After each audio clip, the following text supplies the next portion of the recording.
Hello everybody, I'm Ichuta, and today we're going to talk about ship design in Stellaris. There have been a lot of changes since Utopia when I last talked about this, and I think now is a great time to go over just how things have changed and what that would mean for your ship designs. This video will be the first of two where we talk about ship types, core components, and utility components. Next up, we'll talk about weapon components, and if I can fit it, some overall fleet composition philosophy, but we'll see how that video goes when it happens.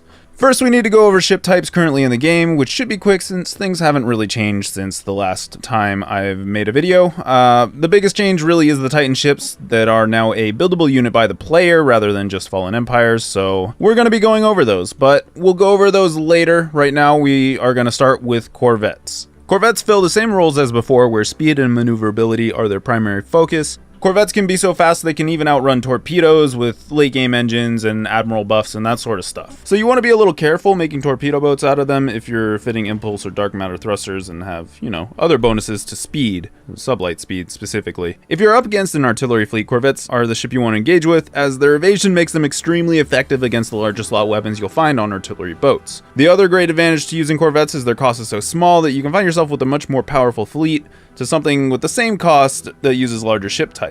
The largest caveat to using corvettes is given time in battle, they'll bleed out rather quick, so these ships are much better suited to hit and run tactics. Moving up, we come to the destroyer. These boats are still quite fast, but not nearly as nimble as their little brothers. Destroyers have one massive advantage over the corvettes though, in that they can fit large slot weapons. Considering the 35% evasion and a nice big boomstick on the front, these are capital ship nightmares. You can also fit two small slot weapons on the rear with enough tracking to make short work of corvette fleets. All in all, the destroyer is the workhorse of most fleets, I think, these days in Stellaris. With a great destroyer fleet, you can manage most things that aren't cheese driven. Now let's take a look at the big boys, starting with the cruiser. The cruiser spam of old is no longer viable. These ships are useful if they're at the top of the food chain, but overall they're probably the weakest ship type right now. Their hull is sizable and they can fit a hangar, but the cost and relative inefficiency in battle makes them a real liability.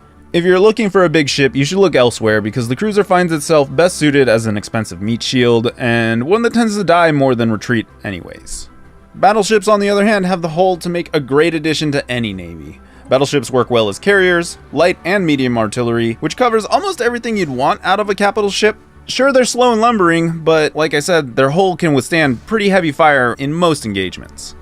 Finally, we have the Titans. Rigged with Titan slot weapons, these ships will blow through defense platforms and other capital ships. You won't have any fun fighting anything with evasion, but that's not what they're designed for anyways. Howitzers aren't used to hunt doves, and Titans don't kill corvettes, it's as simple as that. So you better have some destroyers to hold off the smaller birds while these monsters rip apart the big ones. The guns on the Titan are just the cherry on top though. The real value of your Titans will be the aura effects that they project onto the fleets they fight with. Now that we have an understanding of ship types and their roles, let's talk about core components. For reactors, thrusters, sensors, and FTL, you generally just want the best you can equip. Computer systems allow for differing behavior and bonuses. Swarm computers can be used on corvettes and destroyers and give bonuses to evasion and fire rate.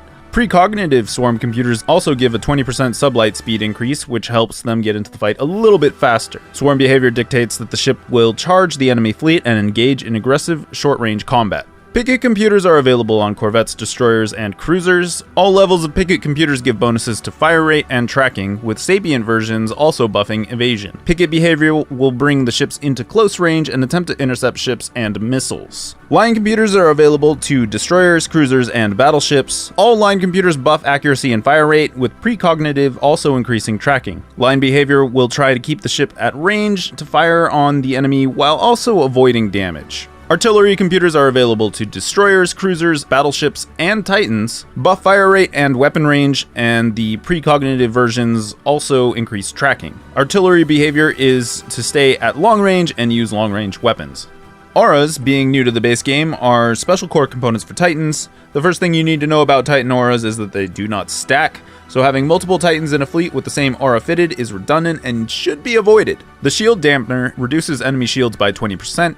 The quantum destabilizer reduces the enemy fire rate by 10%, subspace snares double the enemy emergency FTL cooldown and reduce enemy combat disengage chance by 20%, inspiring presence buffs your fire rate by 5%, target grid increases your tracking by 10%, and nanobot cloud adds 1 daily hull and 3 daily armor regeneration. Stacking Titan auras with other effects from other traits, traditions, or otherwise is generally a wise way to determine which auras you should start with, but if you don't have that sort of thing, then it probably is more dependent on who you're fighting and what kind of advantage or disadvantage you have. Finally, we have utility components, and they are broken up into defensive and auxiliary. Shields and armor are defensive, and which ones you want depends more on who or what you're fighting. Shields are effective against energy weapons, regenerate themselves, and are generally cheaper to fit than armor, but are vulnerable to kinetic weapons, use power, and are penetrated by strikecraft and guided weapons. Armor is strong against kinetic weapons and doesn't use any power, but is vulnerable to energy weapons, doesn't regenerate on its own, and is more expensive to put on. Plating adds hull points to your ships, but I don't recommend it because when the hull is damaged, it affects the ship's performance, where armor and shield damage doesn't. Auxiliary modules can do a lot of things and are usually best stacked with other modifiers you have, like computer or aura buffs. Reactor boosters add 20 to 100 power to your design. Afterburners add 10 to 20% speed and 5 to 10% evasion. Shield capacitors add 10% to your shields. Regenerative hull tissues give 1 hull and 2 armor hit points per day. Auxiliary fire control gives 5% accuracy. Enigmatic encoders create 20% evasion, and enigmatic decoders add 5% accuracy and tracking. If you don't have anything to stack with, afterburners are good for smaller ships, and shield capacitors or reactor boosters are generally useful on larger boats.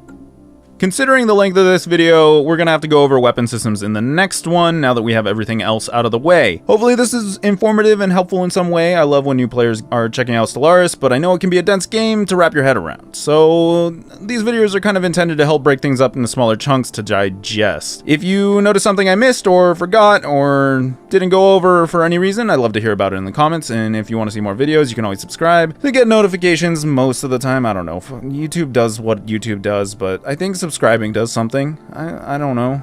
But yeah, thanks everyone for watching, and I'll see you in the weapons video coming out next.